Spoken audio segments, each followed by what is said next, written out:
देखिए आपको क्या करना है, आपको यहाँ पर सारे फंक्शन लिखे हुए sine cos tan cot sec cosec सबकी, साइन 30 की साइन 45 की, इस तरह सारी वैल्यू याद रखनी पड़ेगी। कैसे याद करोगे, पहले ट्रिक सुनो। याद करने का तरीका ये है इस टेबल को कि देखिए आपको सिर्फ और सिर्फ ये साइन की वैल्यूज याद करनी है, बस साइन की वैल्यूज याद कर लो, बाकी की सारी वैल्यूज खुद ही याद हो जाएंगी। अब साइन की कैसे याद करेंगे, देखिए साइन की वैल्यू पे ध्यान दीजिए। साइन की वैल्यू है 0, 1/2, 1/√2, √3/2 और 1। ये आपको याद करनी है, 0, 1/2, 1/√2, √3/2 और 1। और ये किस तरह से आपको याद हो सकती है, सबसे पहले 0 कुछ भी नहीं है, फिर क्या आया आधा आ गया 1/2 आ गया, फिर 2 पे रूट लगा दो 1/√2, फिर क्या ऊपर रूट ले जाओ √3/2 और फिर लास्ट में 1 आ जाएगा। तो इस तरीके से आपको याद रखनी, लो जी याद हो गई 0, 1/2, 1/√2, √3/2 और 1। तो इस तरीके से आपको याद कर लेनी है। अब देखिए जादू, आपकी आंखों के सामने जादू होगा। जादू ये होगा कि अब हमें कोस की वैल्यू याद करनी है। कोस की वैल्यू पता है कैसे याद होंगी, जो आपने ये वैल्यूज याद करी है ना, इन्हीं को आप रिवर्स ऑर्डर में लिख दीजिए तो कोस की वैल्यू बन जाती है। देखो ना यहाँ पर ध्यान से,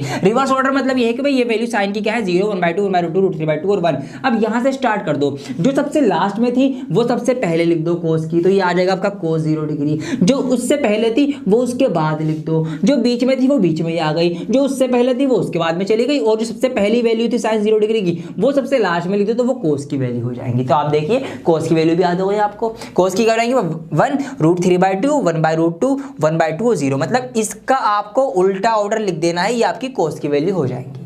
अब tan की बात पे आ जाओ। tan क्या होता है, tan थीटा हमने पढ़ा था भाई। tan थीटा जो होता है सर जी वो होता है आपका, tan थीटा जो होता है वो होता है P/B, मतलब परपेंडिकुलर अपॉन बेस, ये होता है। अब देखिए एक चीज और क्या बताऊंगा आपको, tan थीटा जो होता है ना वो sin theta upon cos theta भी होता है।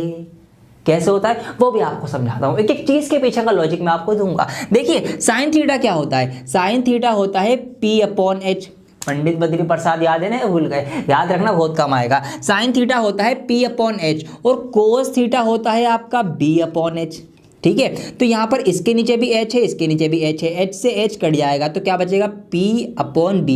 तो इसका मतलब ये है कि P/B बचेगा, और P/B क्या होता है, P/B तो tan थीटा होता है। तो इसका मतलब tan थीटा को हम sin अपॉन cos थीटा भी लिख सकते हैं, ये याद रखना। आगे के सवालों में भी आपको कई बार ये यूज करना पड़ेगा। अब देखिए इसी का यूज करते हुए हमने tan थीटा की वैल्यू निकाली है, मतलब sin बाय cos। अब आपको ये डिवाइडेड बाय ये करो ये आएगा, ये डिवाइडेड बाय ये करो ये आएगा, ये डिवाइडेड बाय ये करो ये आएगा। अब कैसे आएगा देखो वो भी सिखा देता हूं आपको करना है 0 डिवाइडेड बाय 1। तो जब आप 0 को 1 से डिवाइड करेंगे तो क्या है, यहाँ पे 0 आएगा। ठीक है, अब आगे देखिए 1/2 डिवाइडेड बाय 3/2। अब यहाँ पर इसके नीचे भी 2 है, इसके नीचे भी 2 है, तो नीचे वाले 2 से नीचे वाला 2 कट जाएगा। जैसे यहाँ पे H से H कट गया था तो क्या बचेगा, तो ऊपर आपका 1 रह जाएगा और नीचे आपका √3 आ जाएगा। तो इस तरीके से दोनों का 2 कट चुका है, 1/√3 आपका आ गया।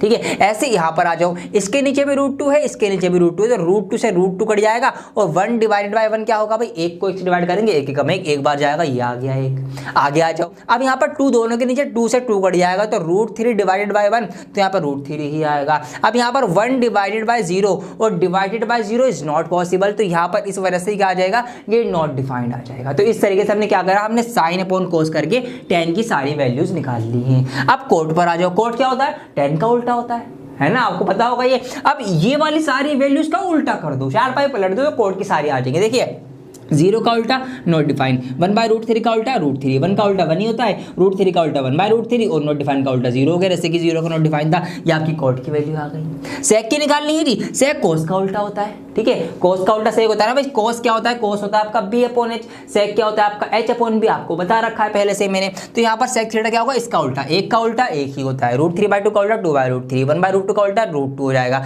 1/2 का उल्टा 2 हो जाएगा और 0 का उल्टा नॉट डिफाइंड हो जाएगा। ऐसे ही आ गई आपकी। कोसेक इसका उल्टा होता है, साइन का उल्टा, तो साइन की सारी उल्टी वैल्यू होगा तो कोसेक क्या आ जाएगी, 0 का उल्टा नॉट डिफाइन हो गया, 1/2 का उल्टा 2 हो गया, 1/√2 का उल्टा √2 हो गया, 3/√2 का √3/2 का उल्टा 2/√3 हो गया और 1 का उल्टा 1 ही होता है। तो इस तरीके से हमने देखा कि सारी वैल्यूज याद हो गई हमें। तो हमने सिर्फ साइन, इसकी साइन की याद रखनी है, 0, 1/2, 1/√2, √3/2 और 1, बस ये याद कर लो, बाकी की सारी चीजें बनती चली जाएंगी। ये टेबल बहुत ही जरूरी है याद करना आपको। कई सारे क्वेश्चन इसी की हेल्प से आप करेंगे। ट्रिग्नोमेट्री बहुत बड़े मार्क्स जो कवर करती है बोर्ड एग्जाम के अंदर, तो इसलिए टेबल याद करना बहुत जरूरी है। बार बार मैं इसलिए बोल रहा हूँ ये, क्योंकि ये टेबल काम आएगी। आगे के सवाल आप जब भी समझ पाएंगे जब आपको टेबल अच्छे से याद होगी। तो इसको एक बार खुद से लिख लेना, इसको एक बार देख लेना, जिस तरह से मैंने लिखवाई है इस तरीके से लिख लेना, याद हो जाएगी। आइए अब हम स्टार्ट करते हैं।